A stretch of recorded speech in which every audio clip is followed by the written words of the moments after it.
السلام علیکم ایوریون۔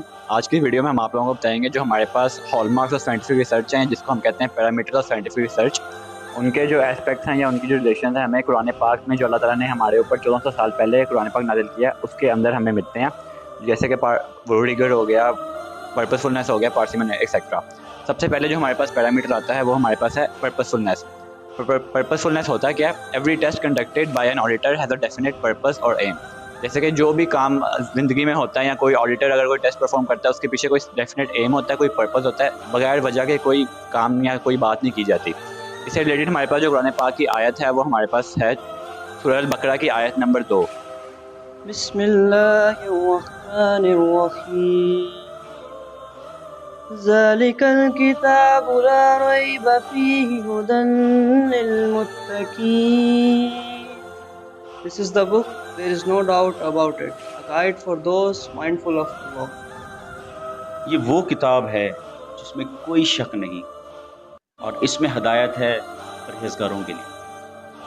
جیسے کہ آپ لوگوں نے سنا ہے کہ اس آیت میں ہمیں پرپسفلنس کے ایسپیکٹ ملے ہیں کہ اللہ تعالیٰ نے بتایا ہے ہمیں کہ اس کتاب میں کوئی شک نہیں، اور ان کے لیے ہے جو اللہ تعالیٰ سے ڈرتے ہیں اور اللہ تعالیٰ پر اعتماد رکھتے ہیں۔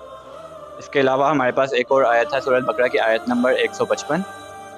وَلَنَبْلُوَنَّكُمْ بِشَيْءٍ مِّنَ الْخَوْفِ وَالْجُوعِ وَنَقْصٍ من الأموال والأنفس والثمرات وبشر الصابرين۔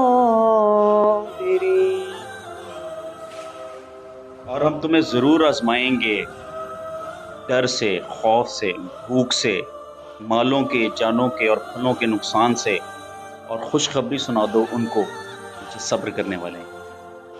اس آیت میں بھی آپ لوگوں نے سنا کہ بتایا گیا ہے کہ اللہ تعالیٰ جو اپنے پسندیدہ بندے ہیں، جو اللہ تعالیٰ پر اعتبار رکھنے والے ہیں، ان کو آزماتا ہے۔ اللہ تعالیٰ آزماتا کیسا ہے؟ یہاں تو اللہ تعالیٰ ان کو ڈر سے آزماتا ہے، ان کو جس چیز سے وہ ڈرتے ہیں اس سے آزماتا ہے، یا بھوک سے جو ان کو بھوک تاڑی ہوتی ہے ان کے اوپر، اس سے آزماتا ہے، اور اس کے علاوہ اللہ تعالیٰ ان کی کوئی پسندیدہ چیز ان سے چھین لیتا ہے اور اس طرح سے بھی ان کو آزماتا ہے۔ جو بے شک جو اللہ تعالیٰ سے ڈرنے والے ہیں وہ اس بات پر قائم رہتے ہیں اور اللہ تعالیٰ سے ڈرتے رہتے ہیں، اور ان کا اعتبار اللہ تعالیٰ پر اور بڑھتا ہے۔ اس کے علاوہ ایک اگلی آیت جو ہمارے پاس ہے وہ ہے سورہ البقرہ کی آیت نمبر 286۔ لا يكلف الله نفسا إلا وسعها ما كسبت وعليها ما اكتسبت ربنا لا تؤاخذنا إن نسينا أو أخطأنا ربنا ولا تحمل علينا إصرا كما حملته على الذين من قبلنا ربنا ولا تحملنا ما لا طاقة لنا به واعف عنا واغفر لنا وارحمنا أنت مولانا فانصرنا على القوم الكافرين۔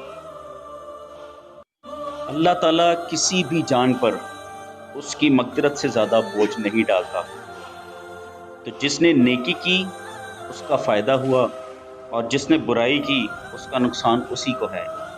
اے ہمارے رب، ہمیں مت پکڑیے گا اگر ہم بھول جائیں۔ اے ہمارے رب، ہم پر کوئی ایسا بھاری بوجھ نہ رکھیے گا جیسا کہ آپ نے ہم سے پچھلی امتوں پہ رکھا۔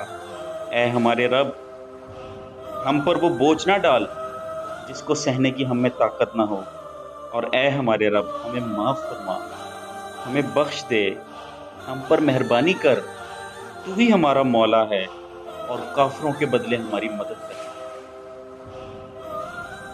اس آیت میں ہم لوگوں کو بتایا گیا ہے کہ اللہ تعالیٰ جو اپنے پسندیدہ بندے ہیں ان کو ان کی جو ہمت ہے، جو ان کی طاقت ہے، اس سے زیادہ ان کو ٹیسٹ نہیں کرتا۔ اللہ تعالیٰ کو پتہ ہے کہ جو ان کے بندے ہیں وہ کتنا بوجھ برداشت کر سکتے ہیں یا کتنا اچھے سے اس کو اوور کم کر سکتے ہیں، اس لیے اللہ تعالیٰ اپنے بندوں کو ان کی ہمت سے زیادہ ٹیسٹ نہیں کرتا۔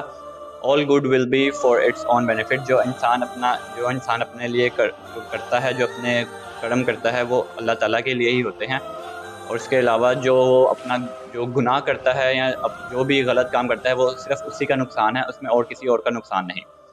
اس کے علاوہ جو لوگ اللہ تعالیٰ سے ڈرنے والے ہیں وہ اللہ تعالیٰ کی طرف ہی مائل ہوتے ہیں، اور اس کے اندر اللہ تعالیٰ سے دعا کی گئی ہے کہ اللہ تعالیٰ ہمیں اپنے پسندیدہ بندوں میں شامل کر لے اور ہمیں کافروں پر حکمرانی عطا کر۔ آپ کچھ ایڈ کرنا چاہیں؟ اس میں اللہ تعالیٰ نے پرپس کلیئر کٹ بتایا ہے کہ میں نے کسی پہ بھی جو ہے اس کی نفس سے زیادہ بوجھ نہیں ڈالا، کلیئر کٹ اللہ تعالیٰ نے بتایا، اور اللہ رب العالمین نے یہ بھی کلیئر کٹ فرما دیا ہے کہ جو بھی نیکی کرے گا وہ اس کا اجر پالے گا، اور جو برائی کرے گا وہ اس کا اجر پالے گا۔ کوئی کسی کا بوجھ نہیں اٹھائے گا، سب نے اپنا بوجھ اٹھانا۔ اگر ہم یہ سمجھتے ہیں کہ ہمارے گناہوں کا بوجھ کوئی اور اٹھائے گا یا ہماری نیکیوں کا اجر کسی اور کو ملے گا، ایسا نہیں ہے۔